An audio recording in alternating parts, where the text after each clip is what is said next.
Sino ba yung karapat-dapat na makatanggap ng papuri at pasasalamat?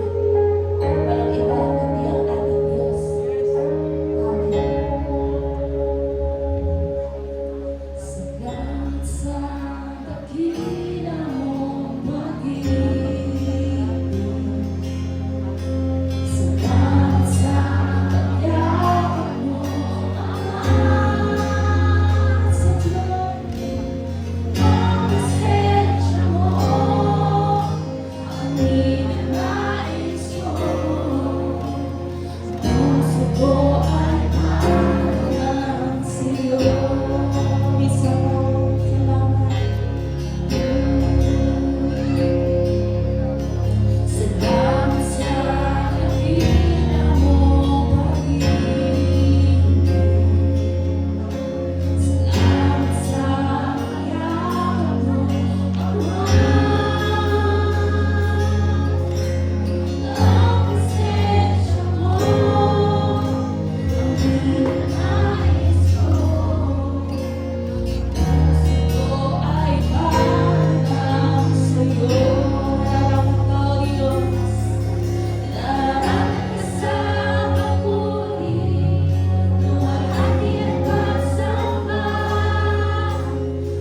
Ikaw ay maitaas, maluwalhati, madakila sa aming mga buhay at sa simbahan mo, Panginoon. Ikaw lamang ang aming Diyos.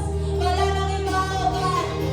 And so this morning, we pray, O Lord, for your presence to come and fill us, saturate us. I pray for healing. Katulad ng aming inaawit. We pray for deliverance, O God. We pray for blessing. We pray for protection. And I pray, O God, for the breakthrough in the name of Jesus. We will experience breakthrough, each and every one of us, O God. Because your word will transform us. So Lord, ready our hearts. For this morning you will do great things, Lord. And we will continue to worship you. Hallelujah.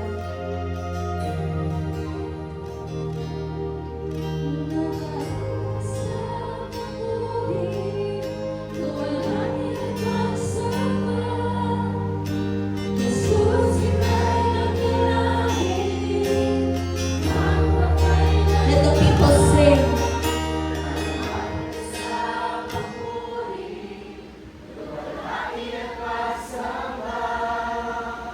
Itataas ang ngalan mo. Itataas ang ngalan mo, Ama. Itataas ang ngalan mo, Ama. Lakas sa Diyos, ang buhay! Hallelujah!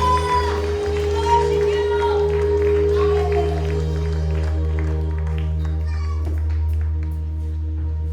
Praise the Lord. And this time, let's continue into the attitude of worship. And may I ask Brother Jeremy and Sister Cora to distribute this element. And this is one of the ordinances of the Lord. The Lord told us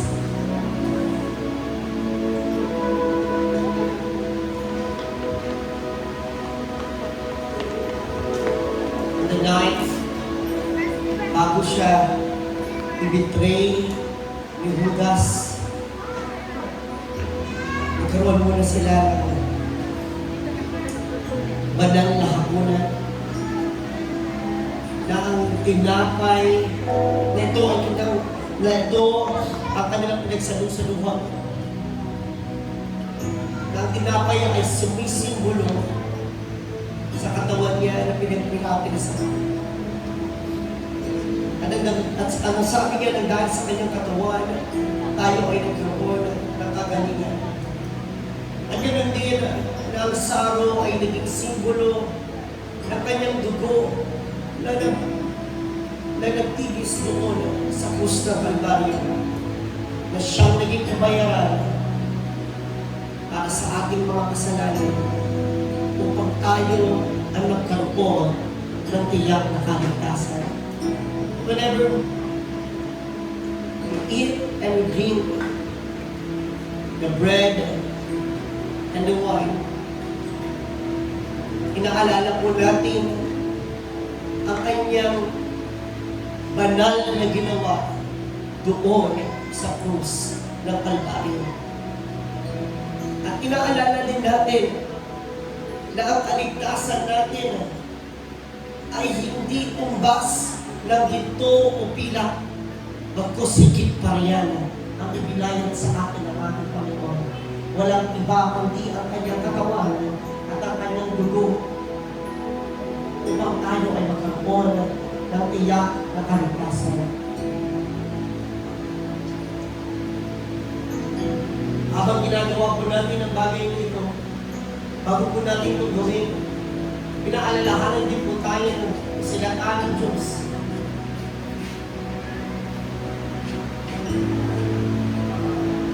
Na sinasabi namin ang ating puso na sino man ang alam natin ay hindi nararapat o mga bagay na alam natin na hindi tama sa ating puso, ihingi natin ito ng tawad sa Diyos.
ginagawa po natin ay banal at sagrado na kung saan kinikilala ng Diyos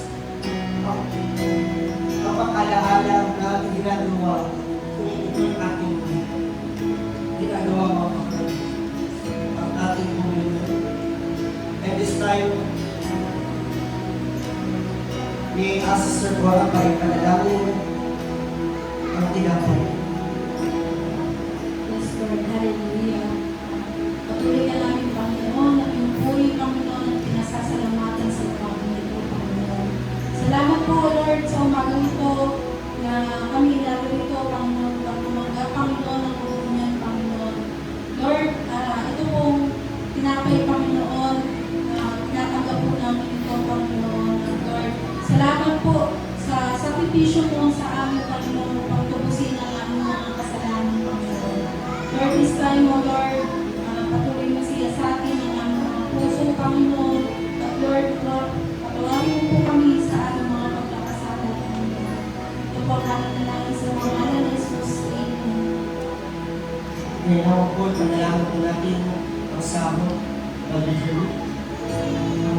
Minsan pa po, Panginoon.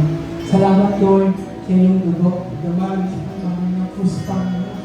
Lord, hindi kami karapat-dapat, Panginoon, para iyong bugasan.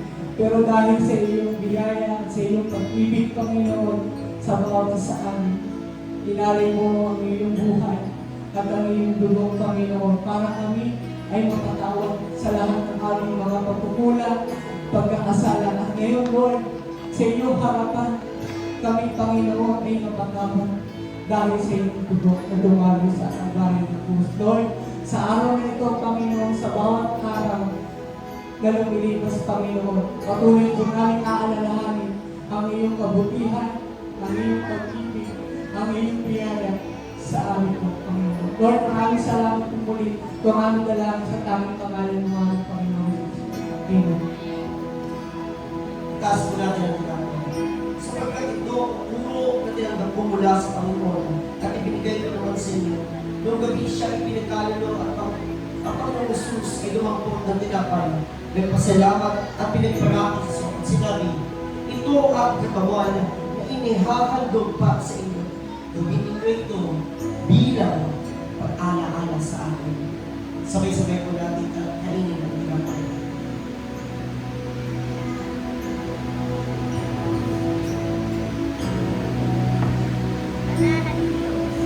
Itaas po natin na sabi. Matapos magapunan, lumabot din siya ng kopa at sinabi, ang kopang ito ang bagong tipan na pinagtibay ng aking dugo. Tuwing iinumin ninyo ito, gawin ninyo bilang pag-alaala sa akin. Sabay-sabay po natin inumin.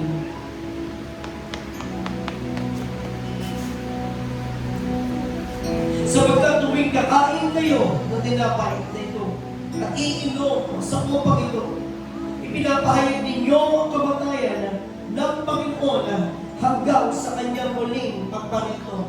Purihin natin ang Diyos. Hallelujah. We worship you, Lord God. We honor you, Lord Jesus. Hallelujah. Come on, everybody. Church, let's worship the Lord. Hallelujah. You told the way, you made a way. So you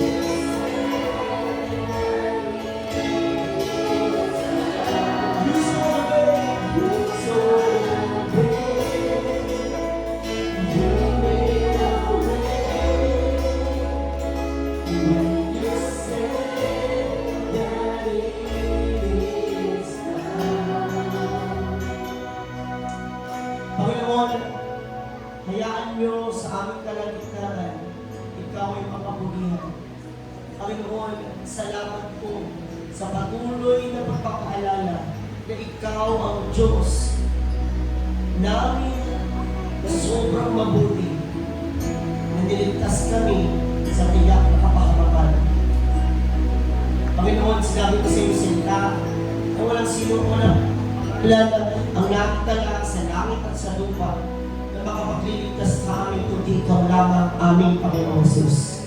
Purihin ka sambahin ang pangalan mo. Hallelujah!